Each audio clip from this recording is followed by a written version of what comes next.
I'll start my timeline in 1913 because this was when Henry Ford developed his first assembly line in Highland Park, Michigan.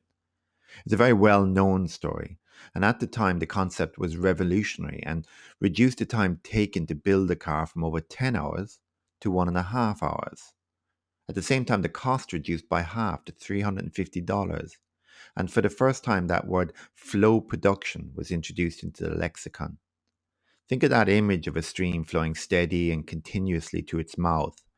It was this concept of flow that would play a major part in the lean and agile concepts of the future. The next date of note is 1948. This was when Toyota, again another car manufacturer, began its journey to improve their assembly line and introduced the Toyota Production System, or TPS.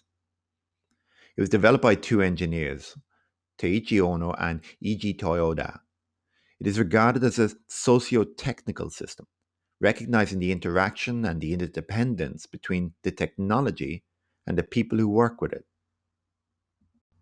It focused on three core objectives: the reduction of muri, or overburdening of both the system and the people, mura, or the smoothing out of unevenness, and muda, the elimination of waste. All three are important components, but within that, much focus is given to waste. A set of 7 types of waste were identified, including items like overproduction, defects, unnecessary movement, etc. An eighth item was introduced in the 90s around underutilization of people. Over the next 30 years, Toyota would go on to develop the Toyota Way. And as this gained traction around the world, and as it moved west, it would morph into what we now call lean manufacturing, or simply lean.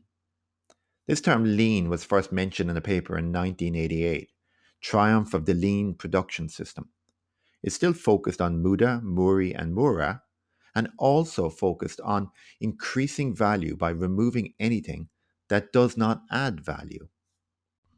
So, all in all, the second half of the 20th century saw the origins and flourishing of lean in manufacturing. Over time, lean principles began to spread wider than manufacturing. Nowadays, we hear about lean product development, lean construction, lean government. This list goes on. In each case, the objectives can be very different, and hence the methodologies and the thinking have evolved to solve the problems for that specific area. So let's move on to Agile. Iterative and incremental development can be seen as far back as the 1950s.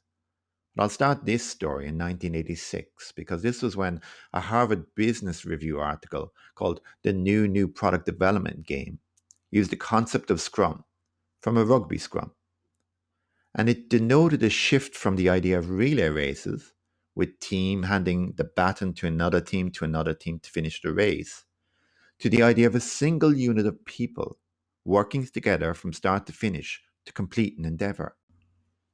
It was in software development where these principles gained traction to become agile as we know it today.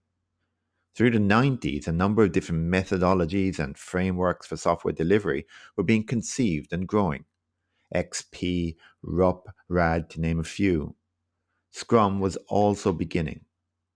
In the early 1990s, two groups were working with Scrum in their respective companies. And in 1995, Jeff Sutherland and Ken Schwaber jointly presented a paper describing the Scrum framework at the Business Objects Design and Implementation Workshop. And Scrum continued to evolve with the others. In 2001 came the now famous gathering of 17 individuals in Snowbird, Utah. This group, who represented many of the methodologies that were being practiced at that point, came together and agreed on an overarching manifesto with 4 values, could be called objectives or perhaps policies, and a set of 12 principles. It was the birth of Agile, and it was quickly followed in 2002 by the Agile Alliance and the book Agile Software Development with Scrum by Schwaber and Beadle. It was from 2001 that Agile began to take off and became the beast that it is today, recognized as a highly efficient way to develop products, but with the caveat that its simplicity to understand does not translate into ease of implementation. There are many hurdles to agile rollout in an organization. To give one example, it doesn't fit well with the current business models that are in place in the world today. It is to address this disparity between the organization's management model and the emerging product development framework that I now turn. Within 3 or 4 years of the Agile Manifesto, we began to see the emergence of new frameworks to deal with the area of enterprise agile. Frameworks like Scrum, at their core, focus on how to get a team to work in a highly efficient and sustainable way. But it doesn't really address the question of how multiple teams work together to deliver value. So from 2005, we start seeing new frameworks: Less, Safe, Nexus, DAD, and these aimed to address Agile at an enterprise level. The Liberating Agile framework, with its focus on team responsibility and just in time decision making, it really butts heads with large enterprise and its hierarchical decision making and risk averse approach. It became apparent that they wouldn't be easy bedfellows. Organizations began to understand this and to see the need for an evolution in their business models to take advantage of this. And I know books like Frederic Laloux's Reinventing Organizations, which gives an in depth view of the current evolution of large enterprise. More recently, in the same way that we have seen lean branch out past manufacturing, we've begun to see the agile spirit move beyond software development. From bank auditing to marketing, enterprises are beginning to use agile methods to deliver.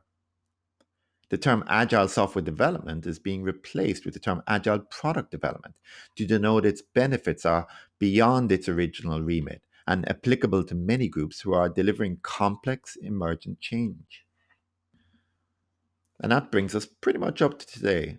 I hope this helps to give you a very quick whistle stop tour of Agile and Lean. If you have any questions or comments, include them below or ping separately on LinkedIn.